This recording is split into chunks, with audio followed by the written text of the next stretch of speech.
cannot kill time without entering eternity.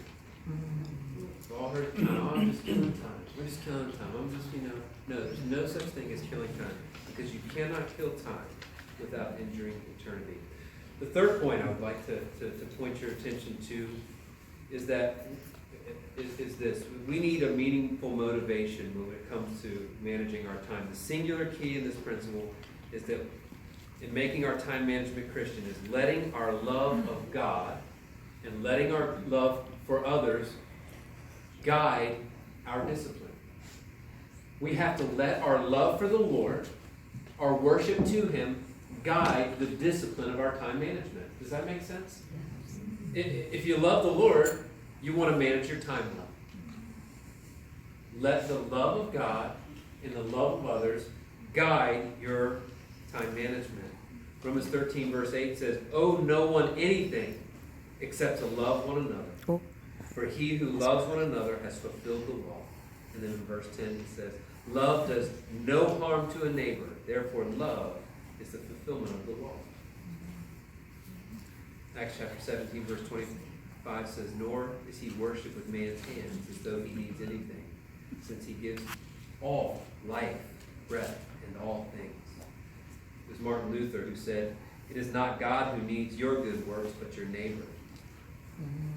We live in a culture that promises six-pack abs, and shiny white teeth, and just you can be. What did Stuart Small used to say? Gosh darn it, people like me. I'm smart enough, I'm wise enough. Gosh darn it, people like me. And the world wants to promise you that you can have all that. That's not our pursuit. Our pursuit isn't to have the widest smile, the six-pack abs, the happy, shiny people holding. That's not our life. Our life is to be given to the Lord, to love Him with our whole heart, and to love others as ourselves. That's what God put us on this planet to do.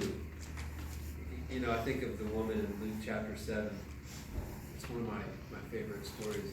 It's one of the things that I got to share with my sister, Erin, who's my junior by about 3.5 years. And when I led her in Jesus, when you think about this woman, you guys remember the story. I'll kind of give you some context. It says, "Then he turned to the woman and said to Simon, 'Do you see this woman? I entered your house, and you gave me no water for my feet, but she washed my feet with her tears and wiped them with her hair on her head. You gave me no kiss, but this woman has not ceased to kiss my feet since the time I came in. You did not anoint my head with oil, but this woman has anointed my feet with fragrant oil. Therefore I say to you, her sins, which are many, are forgiven, for she loved much. But to whom little is forgiven, the same loves little. Those who love much are forgiven much." The love of Christ. Have you been forgiven much? Raise your hand. Have you been forgiven much? A boatload. If we've been forgiven much, we love much. And let that drive you. Let that drive your worship, the expression of your worship. The expression of the way that you care for one another, the way that you live for one another. And a lot of us sit here right now, if we get real honest with ourselves, some of us say, "You know what, I'll do more. I wanna love God, or I wanna be more active. I wanna love more people, or I would serve in this capacity. I would be more involved with Chaplain Jack, or I would be more involved with my church, or I would be, I would do more, but I just got to work on this part of my life first. I just need to work this thing out. I still got this hang up here, or I just really need to work on my family, or I need to really work on my ministry, or I've got this kid who's kind of going wonky, and on this list goes. And the problem, what the problem with that is, right? You're never going to get that thing fixed well enough. Exactly. And the problem is you've inserted yourself into the center of your universe rather than putting God at the center of your universe. He is the sun, and everything else rotates around Him.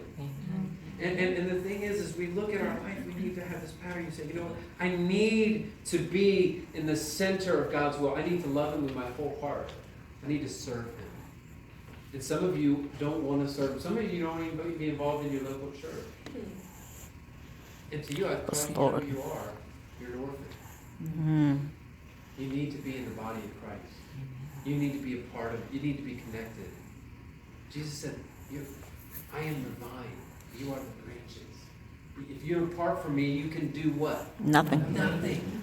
You're nothing. You've got to be connected. And he is a part. He is the head. He's the head of the church. He's the head of the church. And the church is beautiful in his eyes. We can come together and go, oh, the church is flawed and the church is... You're talking about his bride. Be careful. All right. Amen. It is beautiful in his eyes. Do not beat up his bride. And Praise God. He wants to be a part of this bride. And